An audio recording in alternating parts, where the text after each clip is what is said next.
কেন বিদাতি ভাই? বলছে তোমরা শাবে বারাতে রোজা রাখো। তো যদি কোনো আহলে হাদিস মায়ের দুধ পান করে থাকে, বিমল দাসের বেটাকে চ্যালেঞ্জ করতেছি, যদি হিম্মত থাকে ফেস টু ফেস মুর্শিদাবাদের মাটিতে নিরপেক্ষ জায়গাতে এক বাপের হালাল সন্তান হয়ে থাকলে ওয়াহাবি জামাতকে নিয়ে এসো, ময়দানে বসো। যদি শাবে বারাতে রোজাকে কোনো মায়ের লাল বিদাত প্রমাণ করতে পারে 5 লক্ষ টাকা পুরস্কার দেব। আর আমরা যাই যদি প্রমাণ না করতে পারি জুতোর গলা মালাই দিয়ে যাবো মুসলমান। কোনো বাপের বেটার দম নাই। কালকে দেখবেন ফুচকা ভিডিও বানাবে, ফুচকা, হ্যাঁ জয়ীফ হাদিস, জয়ীফ হাদিস, জয়ীফ হাদিস। তো জয়ীফ হাদিস মানা যাবে কিনা আগে বসো না রে বেটা। হিম্মত কেন হয় না? ফেস টু ফেস বসো, বাদ দাও অনলাইন, বাদ দাও মোবাইল, ফেস টু ফেস বসো। উলমায়ে আহলে সুন্নাত, পশ্চিম বাংলার আকাবির উলমায়ে আহলে সুন্নাত থাকবে। আর তোমাদের যাদেরকে ইমাম মনে করো হাজির করো। প্যান্টে পেশাব যদি করিয়ে না ছাড়তে পারি খোদার কসম বাংলার মাটিতে কোনোদিন ওয়াজ করব না মুসলমান। রেকর্ডিং হচ্ছে, ওয়ান রেকর্ড বলতেছি জি। এরা আপনার ইমানকে নষ্ট করতে আসে। এদের কাজ হচ্ছে চুরি চুরি চলো গোপনে গোপনে। আর বলছে শাবে বারাতে রোজা রাখা বিদাত। এ গাধার বেটা গাধাকে বলেন আহলে হাদিসদের কিতাব ফাতাওয়া আহলে হাদিসের মধ্যে তাদের ইমাম আব্দুল্লাহ রুপরি লিখতেছেন শাবে বারাত কা রোজা রাখনা আফজাল হ্যায়, শাবে বারাতে রোজা রাখা অতি উত্তম কাজ। ওদের মৌলবি লেখা আছে।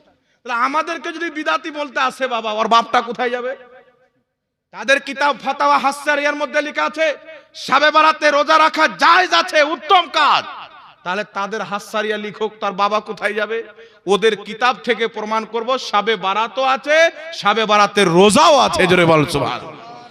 যারা খ্রিস্টানদের ধর্ম মানে, ইহুদ ও নাসারা যে আকীদা দিয়েছে ওয়াহাবিদেরকে, এই ইহুদি নাসারার যারা উম্মত হবে তারা হলে সুন্নাত ওয়াল জামাতের মামুলাতকে বিদাত বলে আখ্যায়িত করবে।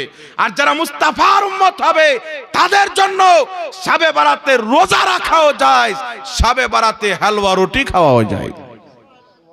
একটু সুবহানাল্লাহ হবে না? দ্বিতীয় নাম্বার চলেন বাবা, এরা বলতেছে কি মুসলমানের দাওয়াত করা হারাম। বলেছে কি বলেনি? মনে রাখবেন শরীয়তের উসুল হচ্ছে কোন জিনিসকে অতক্ষণ পর্যন্ত হারাম সাব্যস্ত করা যাবে না যতক্ষণ পর্যন্ত কাতঈ সুবুত না হবে। নাসে কাতাই থেকে দলিল লাগবে, কোরআন থেকে বা হাদিস, সহিহ হাদিস থেকে প্রমাণ লাগবে এটা হারাম। আর যদি খাতনার ই হারাম হয়, ওয়াহাবি বলছে সামনে যদি আসে ওয়াহাবিদের আব্বা যার নাম হচ্ছে ইবনে তাইমিয়া, তাদের সবচাইতে বড় শাইখুল ইসলাম ইবনে তাইমিয়া, সবচাইতে বড় তাদের ফতোয়ার কিতাব মাজমুউল ফাতাওয়ার মধ্যে লিখছে খাতনার দাওয়াত করা জায়েজ আছে। তাহলে ওদের মৌলবি হারামকে জায়েজ বললো, আর শরীয়ত বলছে কোন ব্যক্তি যদি হারামকে হালাল বলে কাফির। তো তাদের উসুল অনুযায়ী ইবনে তাইমিয়া কাফির, আর কাফিরকে যেই ব্যক্তি কাফির না বলবে সেও কাফির। এরা ইবনে তাইমিয়াকে শাইখুল ইসলাম বলে, কাফির বলে না। এরা মুসলমান হবে না কাফির হবে? কথা বলেন। বিচ্ছি টিপে দুধ বের করে দেবো যতটা মায়ের পান করেছে। জি, কলসা চিপে দুধ বের করে দেবো। মানুষকে বোকা বানানোর জায়গা পাচ্ছে না, ভুং ভাং বলে এটা হারাম, এটা না জায়েজ। আর কিছু দাড়ি টুপিওয়ালা শয়তান বেরিয়েছে, শয়তান এখন বসে আরাম করছে, ওদের কাজে এই হারাম খোররাই চালাচ্ছে। বুঝতে পারছেন? এক জায়গাতে একটা ফোন করেছে আমাকে, মুর্শিদাবাদ হরিহার পাড়ার মাটিতে একটা লোক ফোন করে বলছে হুজুর এক্ষুনি আমাদের কবরস্থানে ঝামেলা হলো। কি ঝামেলা? একটা লোক বলছে মিনহা খলাকনাকুম বলে মাটি দেওয়া শিরক। কে বলছে? ওই যে আহলে হাদিসের একজন মৌলবি বলছে। কি যুক্তি দিচ্ছে? আল্লাহ বলছেন মিনহা খলাকনাকুম ওয়া ফিহা নুঈদুকুম ওয়া মিনহা নুখরিজুকুম তারাতান উখরা। আমি তোমাকে এই মাটি থেকে সৃষ্টি করেছি, এই মাটিতে আসতে হলো, আবার এই মাটি থেকে তোমাকে উঠাবো। এটা তো আল্লাহ বলেছেন, আর কবরে তুমি বলছো যে আমি তোমাকে সৃষ্টি করেছি, তো শিরক হলো না? এবার কিছু সাধারণ লোক মনে করছে আসলে তো এটা তো আমি বলছি।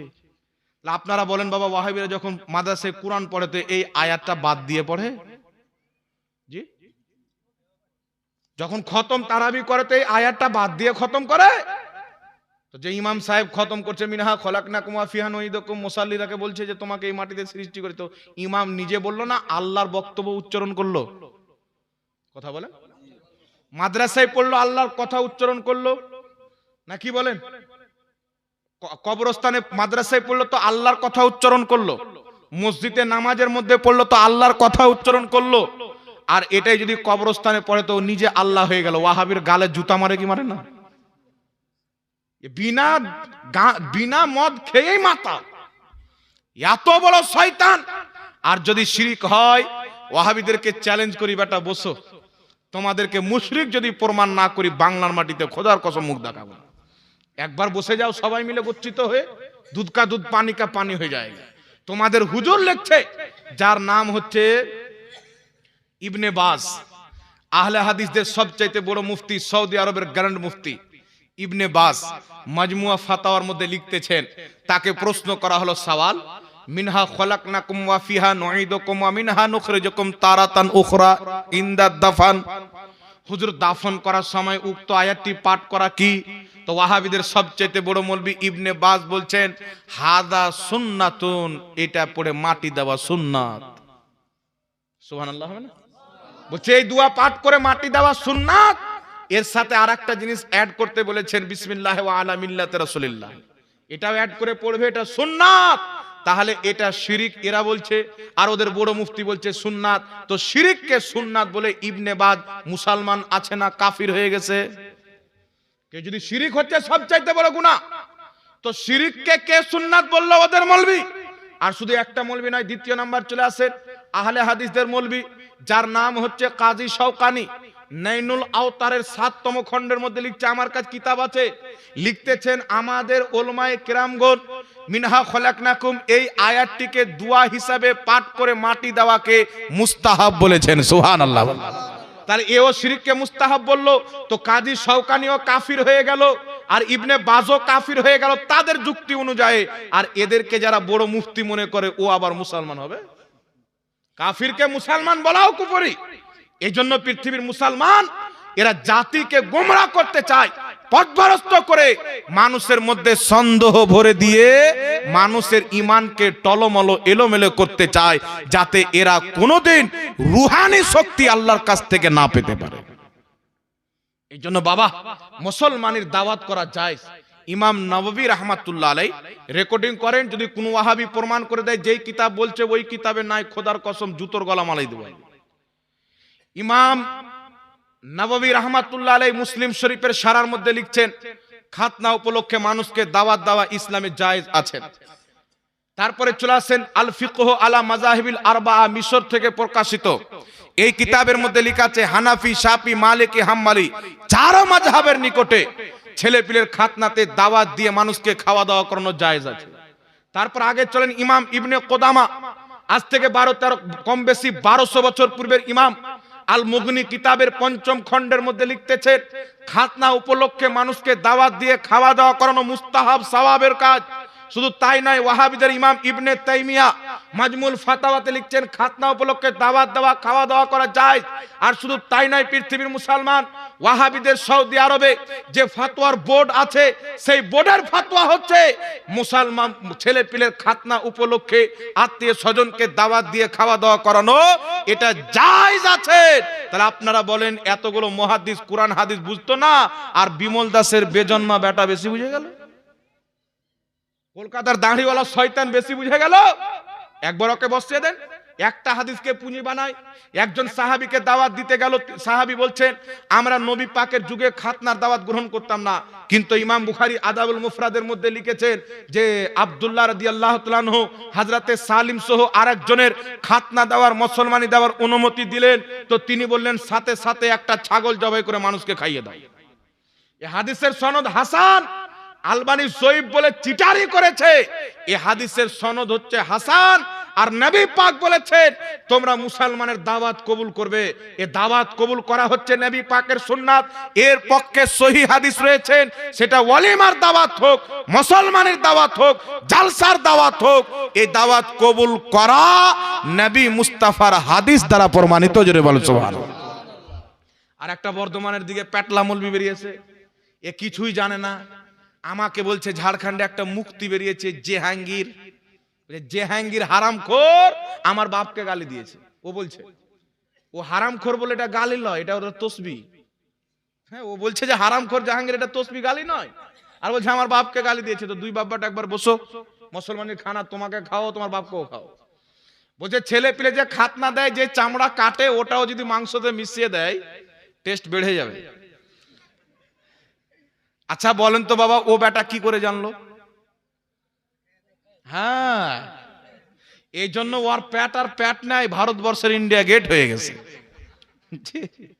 ওদের কিতাব, ও হচ্ছে দেওবন্দি, আহলে হাদিসের সঙ্গে ট্যাং মিলিয়ে থাকে জালসা পাওয়ার জন্য। দেখবেন আহলে হাদিসরা দেওবন্দিদেরকে কাফির মনে করে, মুশরিক মনে করে, আর এ ওদের পাও চাটে জালসা করার জন্য।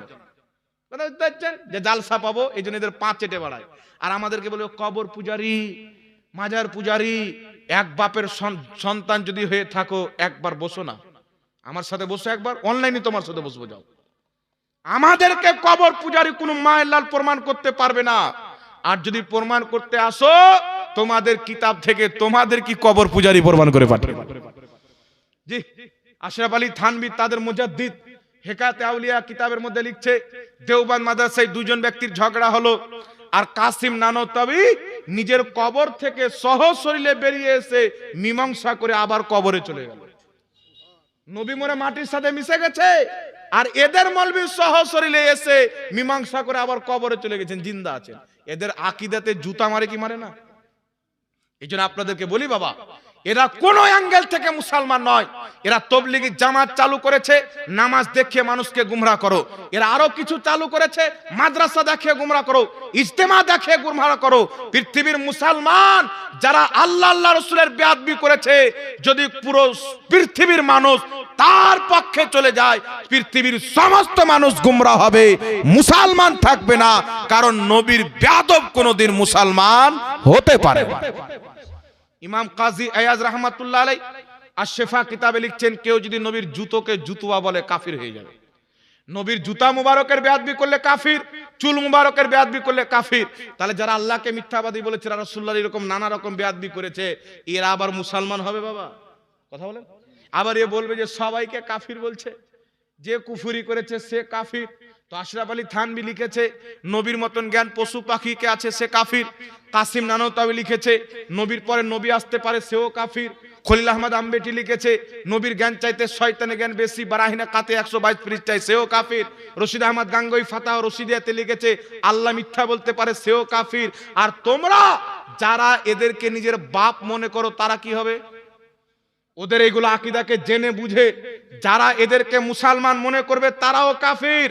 আর যারা রিকশা চালায়, ভ্যান ঠেলে, এদের আকীদা সম্পর্কে জানে না, ওদের প্রতি ফতোয়া পড়বে না। তবে এই মৌলবীরা জানে কি জানে না? কেউ যদি না জানে তার উপরে ফতোয়া লাগবে না, গুমরাহ হবে। কিন্তু যারা জানে তারা কি করে মুসলমান হবে? এজন্য যারা নবীর বেয়াদবি করেছে, তাদের তৈরি করা আহলে হাদিস দলকে জুতা মারতে হবে, দেওবন্দি মতকে জুতা মারতে হবে, তবলিগি মতকে জুতা মারতে হবে। মুহাম্মদ রাসূলুল্লাহর দেওয়া আহলে সুন্নাত ওয়াল জামাতের পাট্টা নিজের গলাতে রাখতে হবে। এই জামাতের মান্যকারী আখিরাতে খোদার জান্নাতে যাবে মুসলমান। আলা হযরত ইমাম আহলে সুন্নাত মুজাদ্দিদে দ্বীন ও মিল্লাত বলতেছে, আহলে সুন্নাত কা হে বেড়া পার, আসহাবে হুজুর নজম হে और नाव है इतरत রাসূলুল্লাহ কি। আল্লাহ পাক আমাদের সকলকে সুন্নি হয়ে বাঁচার তৌফিক দান করুক, পড়ুন আল্লাহুম্মা আমিন। এখন মার্কেটে কিছু সুলহা কুল্লি বেরিয়েছেন। সুলহা কুল্লি কাকে বলে? এরা আবার বলছে ওরাও তো নামাজ পড়ে, ওরাও তো রোজা রাখে। তো আপনার ইমাম সাহেব 5 ওয়াক্তের নামাজ পড়ায়, আপনাকে যদি সালার বেটা বলে গালি দিয়ে দেয়, তাহলে আপনি কি বলবেন? নামাজ তো পড়ে, ছাড় নাকি বলবে? আপনার মাকে গালি দিয়ে দিলে কি বলবেন? নামাজ পড়ে। নামাজ তো ইবলিসও পড়তো, গোলাম আহমদ কাদিয়ানিও পড়তো, শিয়া নামাজ পড়ে, কাদিয়ানি নামাজ পড়ে, রাবজি নামাজ পড়ে। নামাজ তো 72-73 ফিরকার সবাই পড়বে। বরং আল্লাহর নবী বলেছেন, যারা জাহান্নামী হবে জান্নাতি ফিরকার চাইতে নামাজ বেশি পড়বে। উমার তোমার চাইতে নামাজ বেশি পড়বে, রোজা বেশি রাখবে। একটা হাদিস শুনিয়ে দিই। আমার আপনার নবী মুস্তাফা সাল্লাল্লাহু আলাইহি ওয়াসাল্লাম গনিমতের মাল বন্টন করছেন। গনিমতের মাল কি কাকে বলে? কাফির আর মুসলিমের যুদ্ধ হলো, কাফিররা হেরে গেল, মরে গেল, তাদের যেগুলো মাল নিয়ে এসেছিল, হাতিয়ার বস্ত্র তস্ত্র, এইগুলো মালে গনিমত, এটা মুসলমানদের জন্য আল্লাহ হালাল করেছেন। তো আমার নবী মালে গনিমত বন্টন করছেন। বদরি সাহাবীকে 2 হিস্সা দিচ্ছেন, আর যারা বদরি সাহাবী নয় তাদেরকে 1 হিস্সা দিচ্ছেন। বদরি সাহাবী কারা? যারা বদরের যুদ্ধে 313 জন সাহাবী হাজার কাফিরের বিপক্ষে লড়াই করে ইসলামকে বাঁচিয়েছেন, আল্লাহর ইসলামের পতাকাকে উত্তোলন করেছেন, তাদেরকে বলা হয় বদরি সাহাবী। ওই 313 জন সাহাবী যদি লড়াই না করতেন, পিছিয়ে যেতেন, এতদূর পর্যন্ত ইসলাম আসতো না। আমার নবী মুস্তাফা তাদেরকে 2 হিস্সা দিচ্ছেন, আর যারা বদরি সাহাবী নয় তাদেরকে 1 হিস্সা দিচ্ছেন। বলেন তো নবী ঠিক করছেন না ভুল করছেন? ওয়াহাবীদের নিকটে জাকির নায়েকের কোনো ভুল নাই, নবী পাক ভুল করেছেন। বুঝতে পারছেন? বক্তব্য আছে আমার মোবাইলে, মিথ্যা কথা বলি না। আপনারা সোশ্যাল মিডিয়াতে দেখে হবেন, বাংলাদেশের টুপিওয়ালা শয়তান বলছে মুহাম্মদ রাসূলুল্লাহ ভুল করেছেন, সাহাবায়ে কেরাম ভুল করেছেন, তাবেঈনগণ ভুল করেছেন। আমাদেরও ভুল হতে পারে, মানে নবী ভুল করেছেন কনফার্ম, সাহাবী করেছে কনফার্ম, তাবেঈনরাও ভুল করেছেন, আর ও বেটার ভুল হতে পারে। আমি বলে হতে পারে লয় বেটা মুজাফফর, তোমার জন্মে ভুল আছে। যে নবীর ভুল বের করবে, ওর জন্মের মধ্যে ভুল আছে। আল্লাহ বলছেন উতুল্লিন বাদা যালিকা জানিম, এ আমার নবী মুস্তাফা, যারা তোমার বেয়াদবি করে এরা যারও সন্তান হালাল জাদা নয়। কথা বুঝতে পারলেন কি বলেন না বাবা? এবার চলে আসেন পৃথিবীর মুসলমান। এই জন্য আমি আপনাকে বলতে চাই, নবী পাক বন্টন করছেন একজন ব্যক্তি। আচ্ছা বলেন তো, নবী পাক বন্টন করছে ঠিক করছেন না? আল্লাহ বলছেন মাইয়ুতির রাসূলা ফাকাত আতা আল্লাহ, যেই ব্যক্তি রাসূলের ইতাআত করলো সেই ব্যক্তি আমি আল্লাহর ইতাআত করলো। আমার নবী মুস্তাফা হিজরত করে মক্কা থেকে মদিনাতে যাবেন, রাসূলের পাকের ঘর 40 জন কাফির ঘিরে আছেন। যেমনই মুহাম্মদ রাসূলুল্লাহ বের হবে, হত্যা করে দাও, কতল করে দাও, শহীদ করে দাও। আমার নবী মুস্তাফা হাতে কিছু পাথর কাকর নিয়ে কাফিরের দিকে চালিয়ে দিলেন, তাদের সামনে দিয়ে চলে আসলেন, তারা বুঝতেই পারলো না।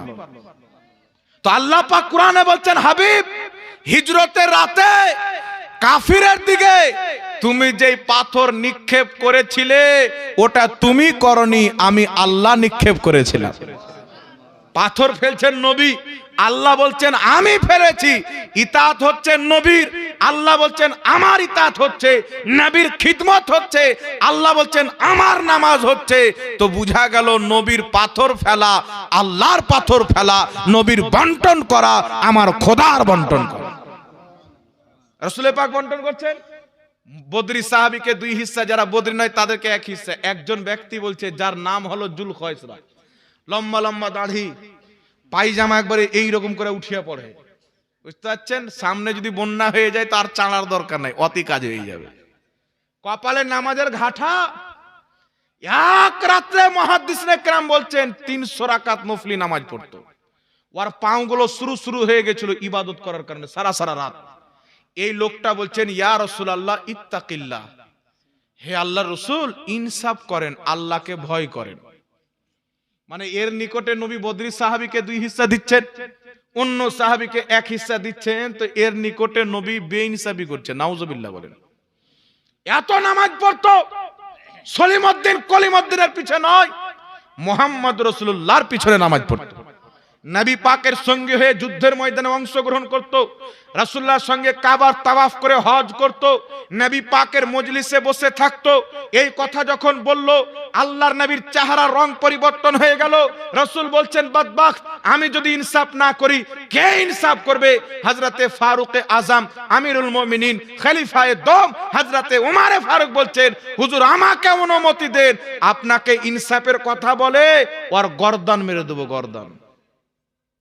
আল্লাহর নবীকে যখন উমর ফারুক এই কথা বললেন, ওই জুলখয়সরা নবীর দিকে পোস্টা করে যেতে আরম্ভ করলো। রাসূল পাক বলছেন উমর মারার দরকার নাই, এর নাসাল কিয়ামত পর্যন্ত থাকবে, নামাজ এত পড়বে তার নামাজের সামনে তুমি নিজের নামাজকে হালকা মনে করবে, রোজা এত রাখবে তার রোজার সামনে নিজের রোজাকে হালকা মনে করবে, কুরআন খুব তেলাওয়াত করবে, কুরআন তাদের হলক থেকে নিচে নামবে না। রাসূল পাক বলছেন তারা ইসলাম থেকে এমন ভাবে বেরিয়ে যাবে যেমন তীর কামান থেকে বেরিয়ে, যেমন তীর কামান থেকে বেরিয়ে যায়। ইসলাম থেকে বেরিয়ে যাবে।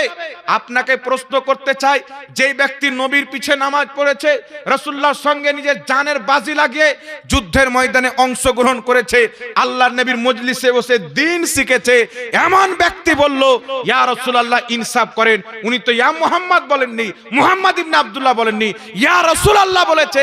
রাসূল মানতো, মানার পরেও বেয়াদবি করেছে, আল্লাহ তাকে কাফের বানিয়ে দিয়েছে। মুসলমান তাকে নামাজ যতই থাক, যার পিছে নামাজ পড়ো, মুহাম্মদ রাসূলুল্লাহর পিছে নামাজ পড়ে যুদ্ধের ময়দানে অংশগ্রহণ করে, কাবাতে নামাজ পড়ে, রাসূলুল্লাহর সঙ্গে হজ করে যদি নবীর বেয়াদবি করে মুসলমান না থাকে, আজকের ওয়াহাবি কোন বাপের বেটা, ও কোন জমির মুলি, কোথাকার টমাটোর, কোথাকার আলু, ওর বাপের শরীয়ত। কিছু মৌলবি চাংড়া বেরিয়েছে, তসবিহ গণা বিদত, উমুক করা বিদাত, ধুমুক করা বিদাত, মনে হচ্ছে ওর বাপ শরীয়ত তৈরি করে প্রত্যেকদিন। ভাদর মাসে পুষ মাসে ঠান্ডা টাইমে দুটা যদি জুতা মারা যায় গালে, সব ঠিক হয়ে যাবে। অজ্ঞ জাহিল ব্যক্তি, এদের মিশন হচ্ছে মুসলমানের মধ্যে ইসলামকে নিয়ে সন্দেহ ভরে দাও, সন্দেহ ভরে দাও। এই জন্য খোদার কসম, কোন ওয়াহাবি, কোন দেওবন্দি যারা কুফরি আকীদাকে সমর্থন করে কুফরি আকীদা মান্যকারীদের পিছে চলে, এদের না কোনো নামাজ কবুল হবে, না কোনো রোজা, না কোনো হজ কবুল হবে, এদের আমল সব বেকার হবে। নবীর পিছে নামাজ পড়ে রাসূলুল্লাহর বেয়াদবি করলে তার আমল যদি বেকার হয়, বাঙালে নামাজ পড়ে এর আমল কি কবুল হবে? আর সুন্নিদের একটা আকীদা ভুল দেখা, আমি এক জায়গায় চ্যালেঞ্জ করেছিলাম, বলছে সুন্নিদের আকীদার মধ্যে শিরিক আছে। আমি বেটা একটা দেখা, ওই যে সুন্নিদের আকীদার মধ্যে শিরিক আছে, তারা নবীকে হাজির নাজির মানে। কি মানে? তারা নবীকে হাজির নাজির মানে, সুন্নিদের আকীদার মধ্যে শিরিক আছে। আমি বললাম ভাইপো, শেখ আব্দুল হক মুহাদ্দিস দেহলভী রাহমাতুল্লাহ আলাইহি দেওবন্দি তিনাকে মাথার তাজ মনে করে, আমরাও মাথার তাজ মনে করি, আহলে হাদিসও মাথার তাজ মনে করে।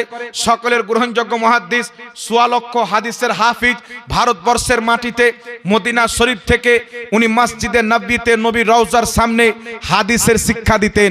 সর্বপ্রথম ভারতে হাদিসের জ্ঞান প্রচার করেছেন শেখ আব্দুল হক মুহাদ্দিস দেহলভী।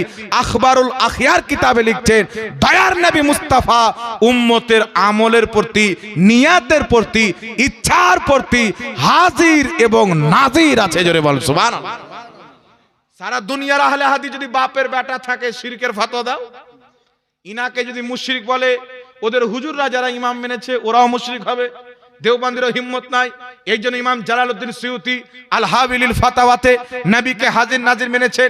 ইমাম আলোসি তাফসির আলোসির মধ্যে নবীকে হাজির নাজির মেনেছেন। ইমাম ইবনে হাজার আসকালানি ফাতুল বারিতে লিখেছেন নবী হাজির হতে পারে।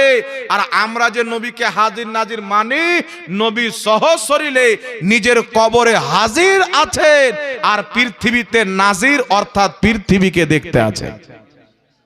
জি, কবর থেকে পৃথিবীকে দেখছেন, এটা হাজির নাজির। একটা উদাহরণ দিচ্ছি যুবক ভাই, আপনারা ভালো করে শুনেন। এখানে আমি বসে আছি, আমার থেকে 10 হাত দূরে একজন ব্যক্তি আরেকজনকে থাপ্পড় মারলো। সকালবেলা মিটিং বসেছেন, মন্ডল মাতাবর বাবজিরা আছেন। সকালে আমি সাক্ষী দিচ্ছি, এই ছেলেটাই ছেলেকে থাপ্পড় মেরেছে। বলেন তো আমার সাক্ষী কবুল হবে কি হবে না? কথা বলেন। আর একটা লোক সাক্ষী দিচ্ছে কিন্তু কানা, আর সাক্ষী চলবে? আর একটা লোক সাক্ষী দিচ্ছে যে আমি উপস্থিত ছিলাম না, আর সাক্ষী চলবে? সাক্ষী চলবে না। পাগল ছিল, আর সাক্ষী চলবে? চলবে না। সাক্ষী কোন ব্যক্তির চলবে? যেই ব্যক্তির চোখও ঠিক থাকবে, যেই ব্যক্তির আকলও ঠিক থাকবে। 10 হাত 12 হাত যত দূর পর্যন্ত আপনার আকল সহি সালামত কাজ করবে, আপনার দৃষ্টি সহি সালামত কাজ করবে, তত দূরকার জন্য আপনাকে হাজির এবং নাজির মানা হবে।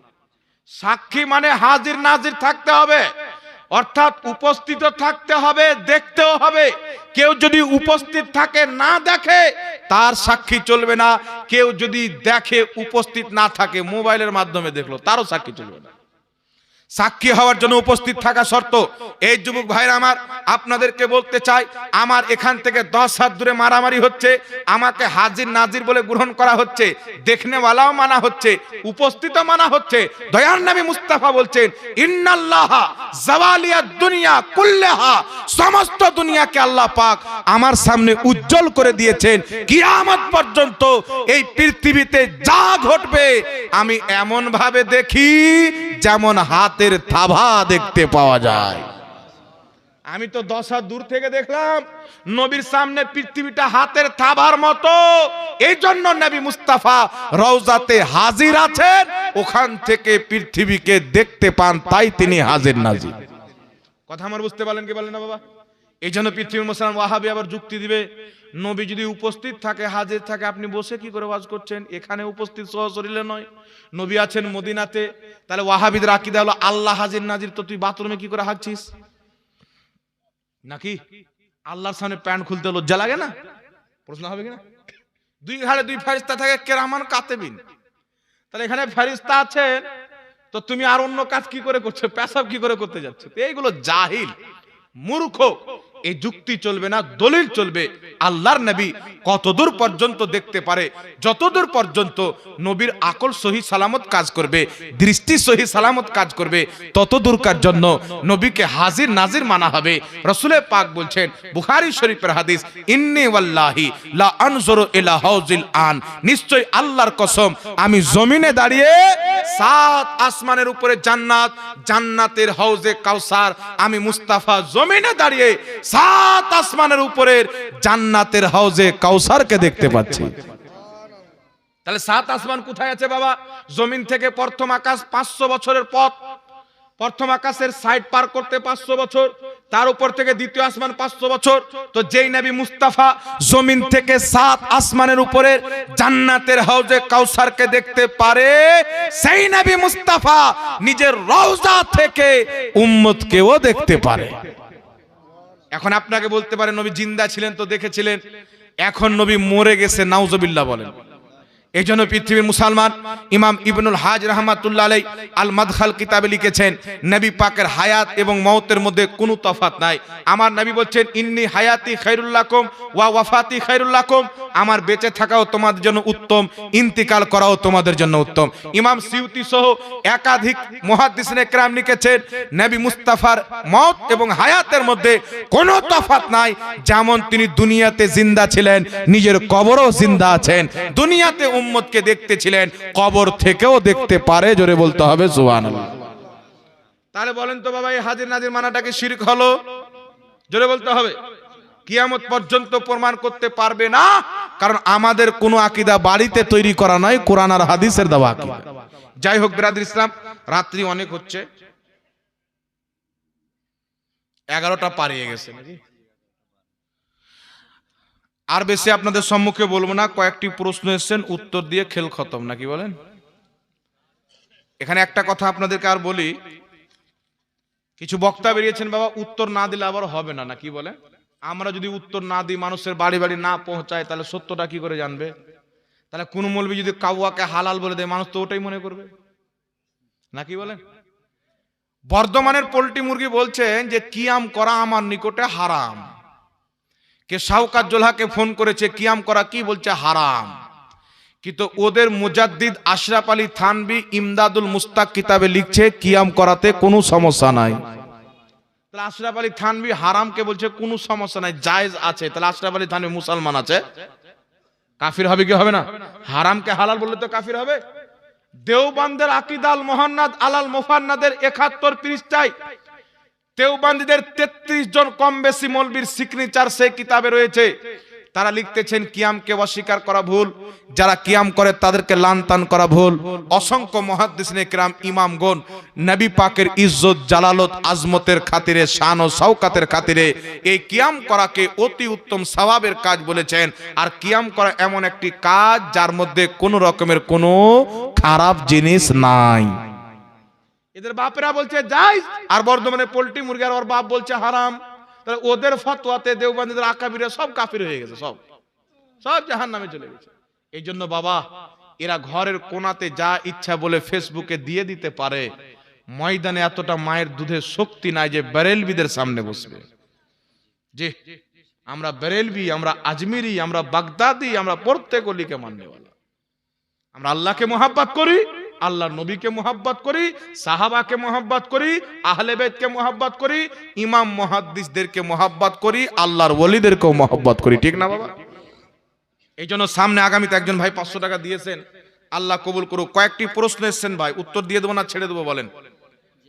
আমার শরীর খারাপ আছে, আমি বললাম ভুলে গেলাম এইচপি ডিজিটাল সাউন্ডের নামটা, হানিফ ভাইকে বললাম বেশিক্ষণ বলতে পারবো না ভাই, একটু কম করে বলেন। বলছে ঠিক আছে বলেন যতক্ষণ পারবেন। তো এই প্রশ্নটির উত্তর আমি দিয়ে দেবো বাবা। তো জালসা হলো, আমার পূর্বেকার বক্তাকে আপনারা দান দিয়েছেন 5 জন ভাই 500 টাকা করে, আর 5 জন মা 500 টাকা করে। দিতে পারবেন? রাগ করলেন নাকি? জি, এমন ভাবে তাকাচ্ছেন মৌলবি তুই বাইরাই তোকে দেখছি নাকি? নাই, হাত তুলেন। 500 টাকা করে ফাটাফট বলে দেন, তাহলে তো কাজ হয়ে যাবে, না কি বলেন?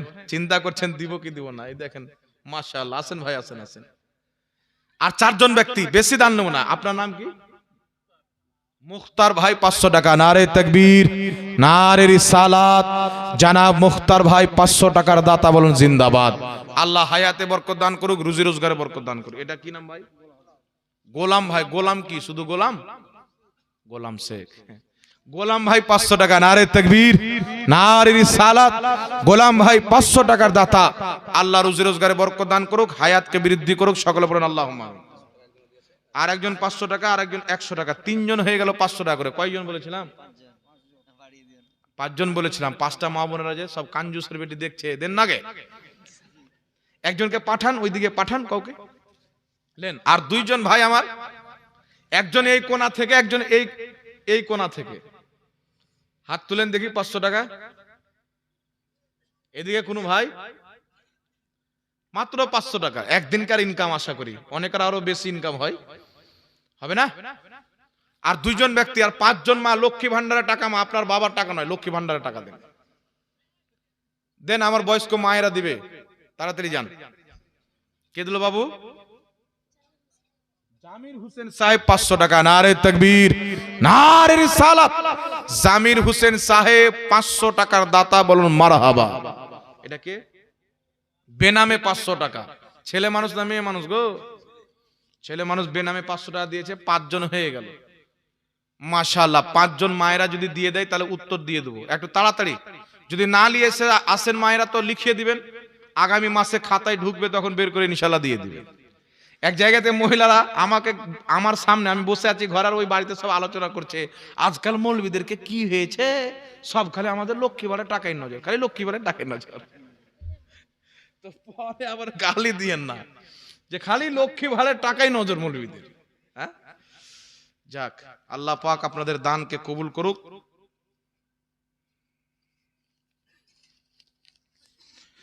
আসসালামু আলাইকুম। ওয়ালাইকুম আসসালাম ওয়া রাহমাতুল্লাহি ওয়া বারাকাতুহু। হুজুর, বিড়ি পকেটে রেখে মসজিদে ঢোকা যাবে কিনা? নামাজি মানুষ বিড়ি কেন খাবে ভাই বলেন তো? নামাজি পরহেজগার মানুষদের জন্য বিড়ি খাওয়াটা ঠিক নয়। তবে বিড়ি যদি পকেটে থাকে, দেখতে না পাওয়া যায়, কোনো অসুবিধা নাই, নামাজ হয়ে যাবে। যেমন গান্ধীর ফটো টাকাতে থাকে, ভিতরে থাকে, নামাজ হয়ে যায়, নামাজ হয়ে যাবে। তবে নামাজি মানুষ বিড়ি কেন খাবেন? কিছু কিছু লোক আছে আবার ফজরের নামাজে তাকিয়ে থাকে। ইমাম যেমনই বলবে বেরহমাতিকা ইয়া আরহামার রাহিমিন বিহাক্কি লা ইলাহা ইল্লাল্লাহ মুহাম্মাদুর রাসূলুল্লাহ, এ মুসাফাও করবে না, বেরিয়ে গেটে 1 পাও নিচে 1 পাও মসজিদই আছে, ফাটাং করে বিড়ি। আবার কিছু লোক বলে হুজুর বিড়ি যদি না খেয়ে পারবে হাগা হয় না। তো নামাজি মানুষ মানায় না এগুলো খেয়ে না। মুখে যদি গন্ধ থাকে, ভাগ ভাগ করে গন্ধ থাকে, আপনার কারণে মসজিদে ফারিস্তাদেরকে ডিস্টার্ব হবে না, কি বলেন? আল্লাহ বুঝার তৌফিক দান করুক। তবে পকেটে কেউ যদি রেখে নামাজ পড়ে নেয়, নামাজ হয়ে যাবে। তারপরে লিখছে, বিছানায় সহবাস করার পর ফরজ গোসল করার পরে ওই বিছানায় কি ঘুমানো যাবে? কোনো অসুবিধা নাই। বিছানায় যদি নাপাক জিনিস না লাগা থাকে, ঘুমানো যাবে, সমস্যা নাই। আসসালামু আলাইকুম। ওয়ালাইকুম আসসালাম ওয়া রাহমাতুল্লাহি ওয়া বারাকাতুহু। সুদখোরের সাথে চলা খাবে কি? যাবে লিখেছেন তো খ দিয়ে দিয়েছে। হ্যাঁ, চল খেতে পারেন, অসুবিধা নাই। সুদখোরের সাথে চলা যাবে কি? দেখেন বিরাদর ইসলাম, যে ব্যক্তি সুদ খায়, প্রত্যেক মুসলমানের দায়িত্ব তাকে বুঝান সুদ খাওয়া হারাম। কেউ যদি সুদের 1টা টাকা খেলো, আপন মায়ের সাথে কাবা ঘরের সামনে ৭৭ বার জিনা করলে যা গুনাহ হয়, 1 টাকা সুদের খেলে তার সমান গুনাহ হয়। আর সুদের সবচাইতে সর্বনিম্ন শাস্তি হচ্ছে যে 1 টাকা 1 পয়সা সুদের খেলো, সে আল্লাহ পাককে চ্যালেঞ্জ করলো। কেউ যদি সুদকে হালাল মনে করে ওই ব্যক্তি কাফির, মুসলমানই থাকবে না। ওর বিবি যদি মুসলমান থাকে অটোমেটিক তালাক হয়ে যাবে। আর কেউ যদি হারাম জানে, হারাম জেনেই খাচ্ছে, তাহলে মহাপাপী, এইরকম লোকের সঙ্গে চলাফেরা করা যাবে না। আর সুদ খাওয়া যদি ছেড়ে দেয়, তওবা করে নেয়, যার কাছ থেকে সুদের বিরুদ্ধে টাকা নিয়েছে বাড়তি টাকা, তার কাছে গিয়ে টাকা, তার বাড়তি টাকা ঘুরিয়ে দিতে হবে। টাকা খরচা করে দিলে তার কাছে ক্ষমা চাইতে হবে। সে যদি ক্ষমা করে দেয় আল্লাহও ক্ষমা করে দেবে। তওবা করতে হবে, টাকাও ঘুরিয়ে দিতে হবে। আসসালামু আলাইকুম। ওয়া আলাইকুমুস সালাম ওয়া রাহমাতুল্লাহি ওয়া বারাকাতুহু। মানুষের সম্পদ কতটা থাকলে যাকাত দেওয়া উচিত? 52.5 তোলা চাঁদি এর সমতুল্য থাকলে আপনাকে যাকাত ফরজ হয়ে যাবে। আপনার এর দাম কতটা ভাই জানি না, আমি জিজ্ঞাসা করলেন আলিমুল মারকে, আপনারা ভালো জানেন, জিজ্ঞাসা করলেন সোনারকে। আসসালামু আলাইকুম। ওয়া আলাইকুমুস সালাম ওয়া রাহমাতুল্লাহি ওয়া বারাকাতুহু। নামাজের সময় তার সামনে দিয়ে যদি কেউ যায় তাহলে কি নামাজ হবে? যে নামাজ পড়ছে তার সামনে কেউ যদি চলে যায়, তার নামাজই তো নামাজ হয়ে যাবে, যে যাচ্ছে ওর কবিরা গুনাহ হবে, এটা পাপের কাজ। সুতরাং ভুল করেও আপনারা নামাজের সামনে দিয়ে যাবেন না, ঠিক আছে?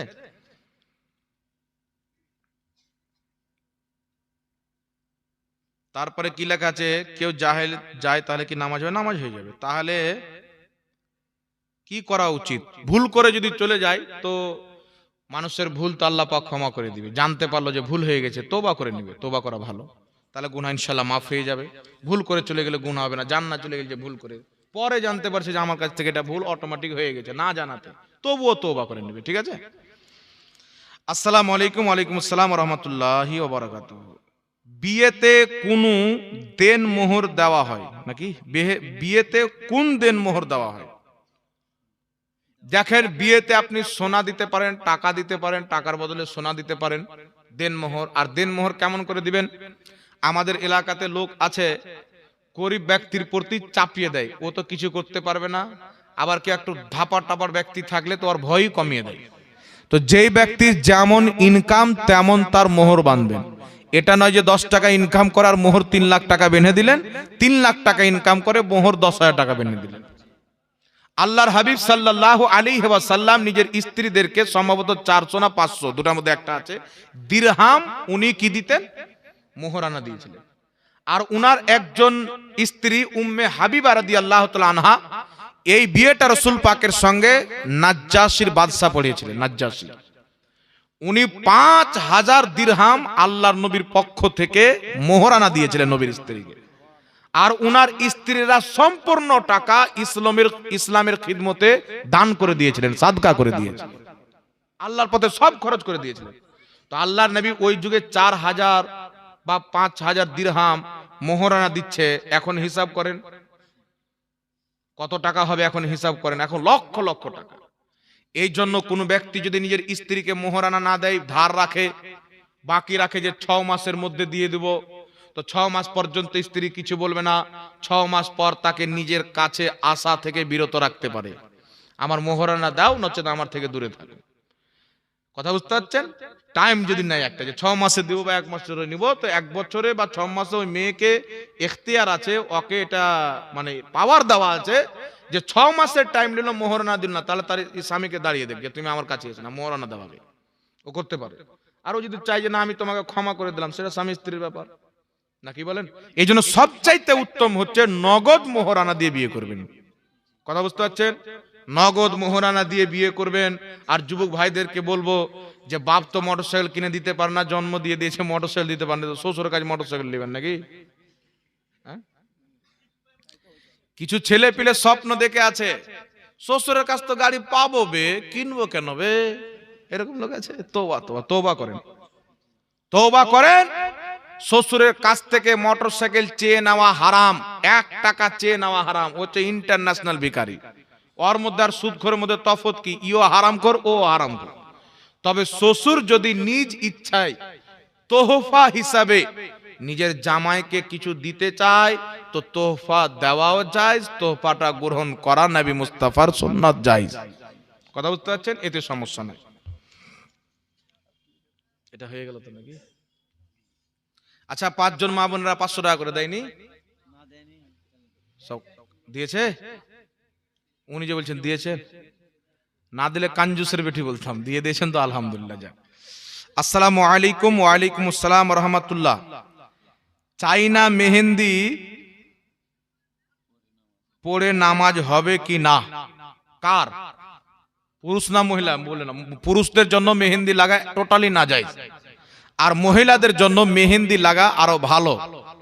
এতদূর থেকে হাতে মেহেন্দি লাগাবে, পায়ে মেহেন্দি লাগাবে, এটা মহিলাদের জন্য ভালো। সবচাইতে উত্তম হচ্ছে যেটা গাছের পাতার মেহেন্দি পাওয়া যায়, সবচাইতে উত্তম। জি, দেখছেন মা বোনদের পক্ষ থেকে 4800 ক টাকা? 4860 টাকা। তো মা বোনেরা কাঞ্জুস নয়, আপনারা কাঞ্জুস। হ্যাঁ, মাত্র 2500 চেয়েছিলাম, বেশি দিয়েছেন। যাক আলহামদুলিল্লাহ। কে? আনসার ভাই, হানিফ ভাইয়ের ভাই 500 টাকা দিয়েছে। নারে তাকবীর, নারে রিসালাত। একবার মা বোনদের জন্য একটা নারা লাগান তো, নারে তাকবীর, নারে রিসালাত, মাসলাকে আলা হযরত। মা বোনদের দান, বাবা ভাইদের দান আল্লাহ তুমি কবুল করো, পড়ুন আল্লাহুম্মা আমিন। না, কাল অনেক দূর যেতে হবে, পশ্চিম মেদিনীপুর, একটু আরাম নিতে হবে না? 1.5 ঘন্টা হলো তো, ওই আলহামদুলিল্লাহ। যাক, একটা কথা আর বলে আমি বক্তব্য শেষ করে দেবো। দেন টাকা যদি সারা রাত দেন তো কাল জালসাই ক্যান্সেল করে দেবো, নাকি চলবে?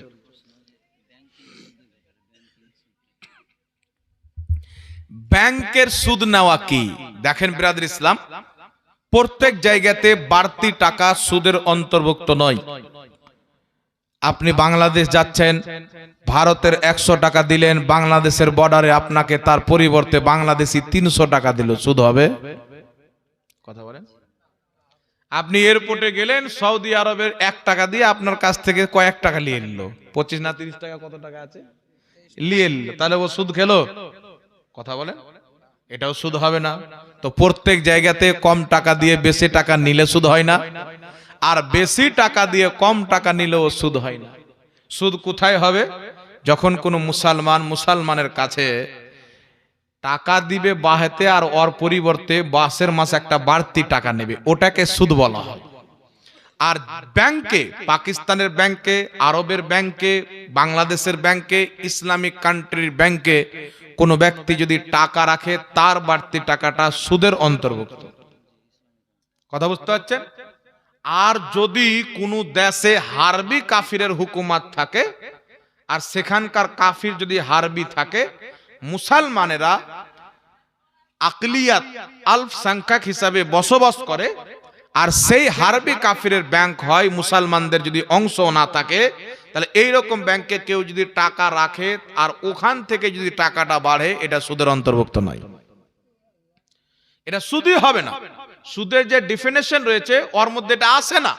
কারণ আল্লাহর নবী বলেছেন, ইমাম সারাকসি রাহমাতুল্লাহ আলাইহি 1000 বছর পূর্বে আল মাবসুদ কিতাবে হাদিস লিখেছেন, হযরতে মাকহুল রাহমাতুল্লাহ আলাইহি বলছেন যে আল্লাহর নবী মুস্তাফা সাল্লাল্লাহু আলাইহি সাল্লাম বলেছেন, হারবি কাফির এবং মুসলমানের মাঝে বাড়তি টাকা সুদের অন্তর্ভুক্ত নয়। সারা মুশকিলিল আসারের মধ্যে তাবিন থেকে হাসান সনদে হাদিস, তাবিনদের এটা মানহাজ ছিল, আকীদা ছিল যে হারবি কাফিরকে 1 টাকা দিয়ে বদলে সে যদি 2 টাকা দেয়, এটা সুদের অন্তর্ভুক্ত হবে না। আমি এই মাসলাটা দেওয়ার পর কলকাতার দিকে একটা মৌলবি বেরিয়েছে, আমি ইদানিং শুনেছি নাকি কার বউ নিয়ে পালিয়ে গেছিল, চরিত্রহীন। এ গাধা বলছে যে জাহাঙ্গীর তো ইসলামের 12টা বাজিয়ে দিয়েছে, সুদকে হালাল করে দিয়েছে, যদি উমারে ফারুক থাকতো তো জাহাঙ্গীরের গর্দান মেরে দিত। বেটা, তোমাদের সবচাইতে বড় বাপ ইবনে তাইমিয়া আহকামি শরিয়া কিতাবে লিখছে, হারবি কাফিরের বাড়তি টাকাটা সুদ হয় না, কারণ হারবি কাফিরের সাথে মুসলমানদের আমানত নাই, এই জন্য তাদের কাছ থেকে বাড়তি টাকা লওয়া সুদ নয়। তো তোমার বাপ ইবনে তাইমিয়ার গলা কাটো, যাও যাও বেটা যাও, নাকি বলে? এরা পড়াশোনা করবে তেবি তো, আল্লাহ এদেরকে হেদায়েত দান করুক, বলেন আল্লাহুম্মা আমিন।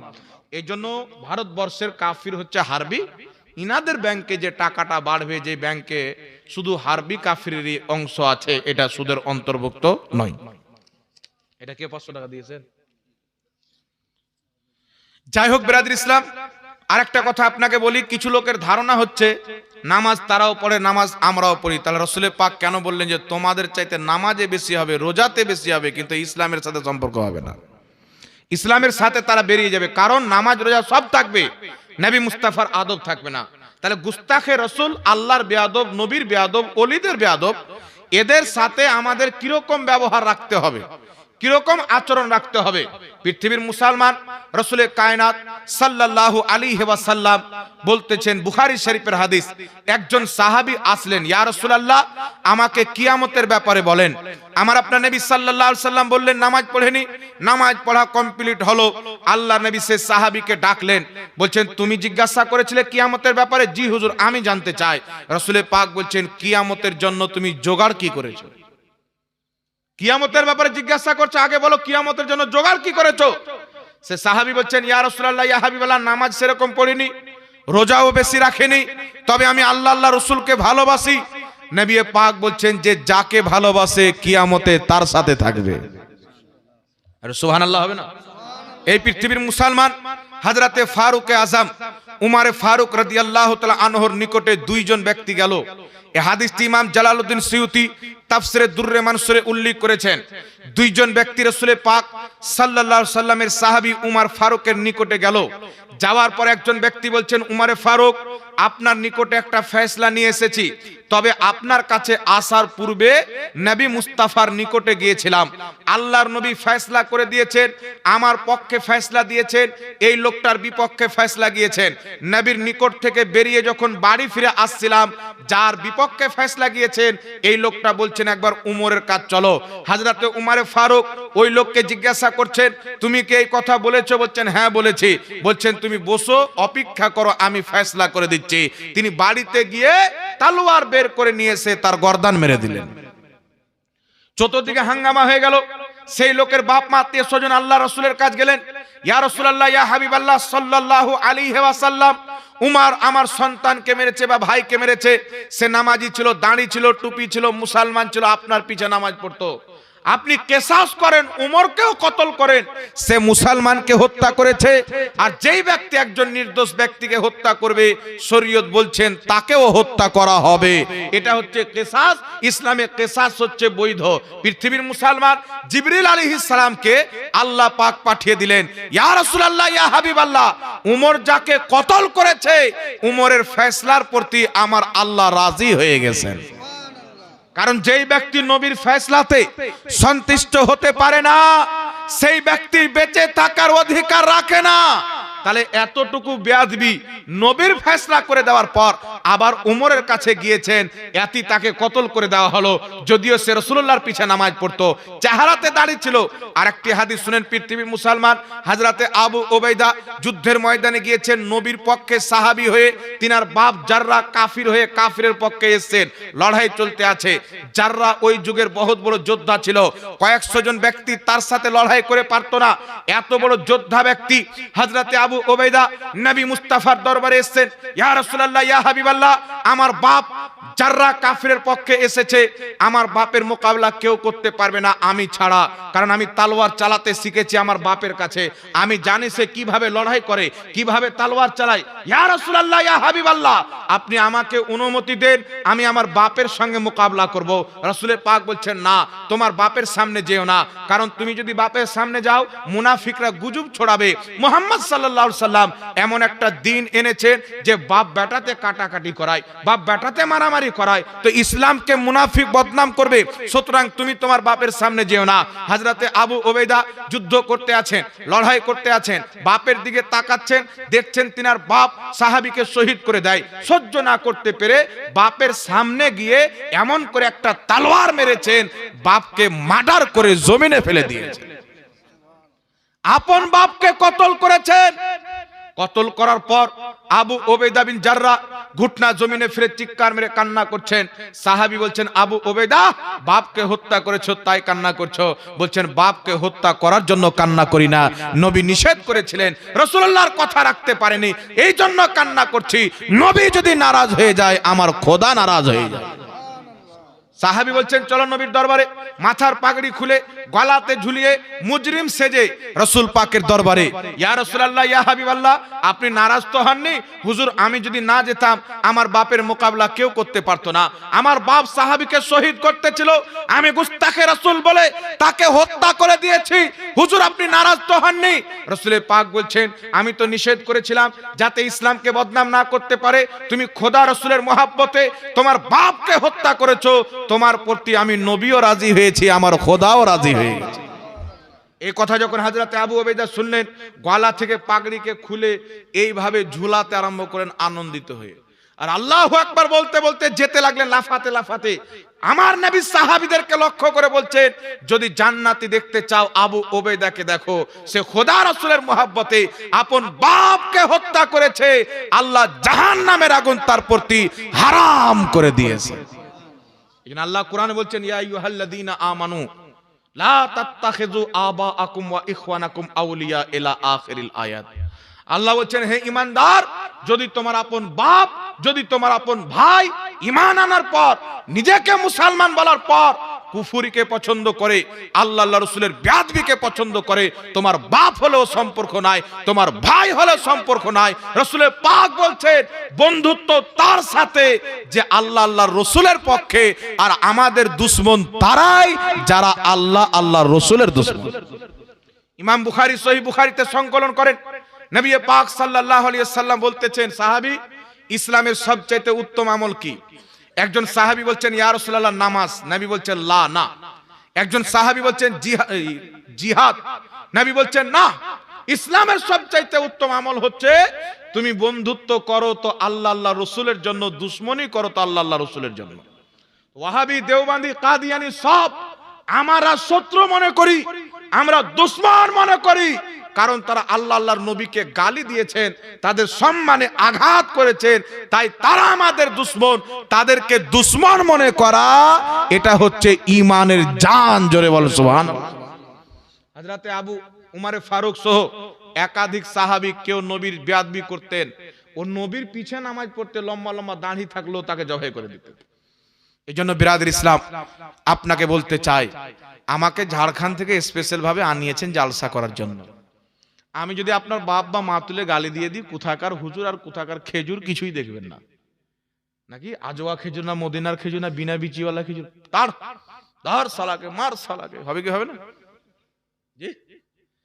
তাহলে যে বলেছে নবী আল্লাহর শানের সামনে চামার চাইতো নোংরা, ওই ওয়াহাবির সঙ্গে প্লেটে খাবার খাওয়া যাবে, ওর সাথে বসে চা খাওয়া যাবে? যে বলেছে আল্লাহ মিথ্যা বলতে পারে, এই ওয়াহাবির পিছে নামাজ পড়া যাবে, ওর মসজিদ আর বকরির ঘরের মধ্যে কোনো তফাৎ নাই। জি। কারণ এরা মসজিদ তৈরি করেছে, দু চারটা করে যুবককে ধরে নিয়ে আসবে আর ভুং ভাং বলে ওয়াহাবি বানাবে, ফিতনা তৈরি করার জন্য। একে মসজিদে জারার বলে, যেটা আল্লাহর ঘর নাই, শয়তানের ঘর। আল্লাহ আমাদের হেদায়েত দান করুক, সকলে পড়েন আল্লাহুম্মা আমিন। আহলে সুন্নাত ওয়াল জামাতের প্রতি মজবুত হয়ে কায়েম ও দায়েম থাকেন, এটাই হচ্ছে নাজাত প্রাপ্ত দল, এটাই খাজা মঈনুদ্দিন চিশতির দল, এটাই গৌসে আজমের দল, এটা ইয়াজিদের বিপক্ষে হুসাইনের দলের নাম হচ্ছে আহলে সুন্নাত ওয়াল জামাত। একজন জিলেবিওয়ালা 500 টাকা, মা বোনদের পক্ষ থেকে 100 টাকা, আল্লাহ কবুল করুক, সকলে পড়ুন আল্লাহুম্মা আমিন। যাই হোক বিরাদর ইসলাম, আমি একটা কথা বলবো, সকলের বাপ নচেত মা নচেত দাদা দাদি, আর দাদা দাদি না থাকলে তো দাদা দাদির দাদি দাদা মারা গেছে নাকি বলেন? করি তো কেউ না কেউ মরেছে। 5 টাকা 10 টাকা 20 100 500 যে যা পারেন, কেউ খালি ফিরে না, সবাই মা বোনরাও আপনারাও এই চাদরে দিয়ে পাঠান। এ হানিফ ভাই যান, ফটাফট যান, তাড়াতাড়ি যান, গজলও বলতে হবে। সুবহানাল্লাহ, কিছুই বাকি রাখবেন, একবার দুরূদ পড়েন, আল্লাহুম্মা সাল্লি আলা।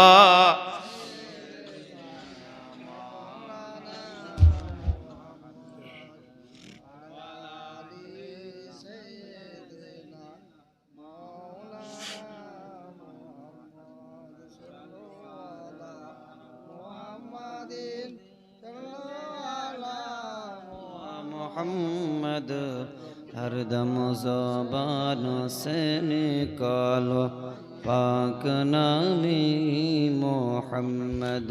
मदीना मदीना आशिक मोमिनेर ठिकाना।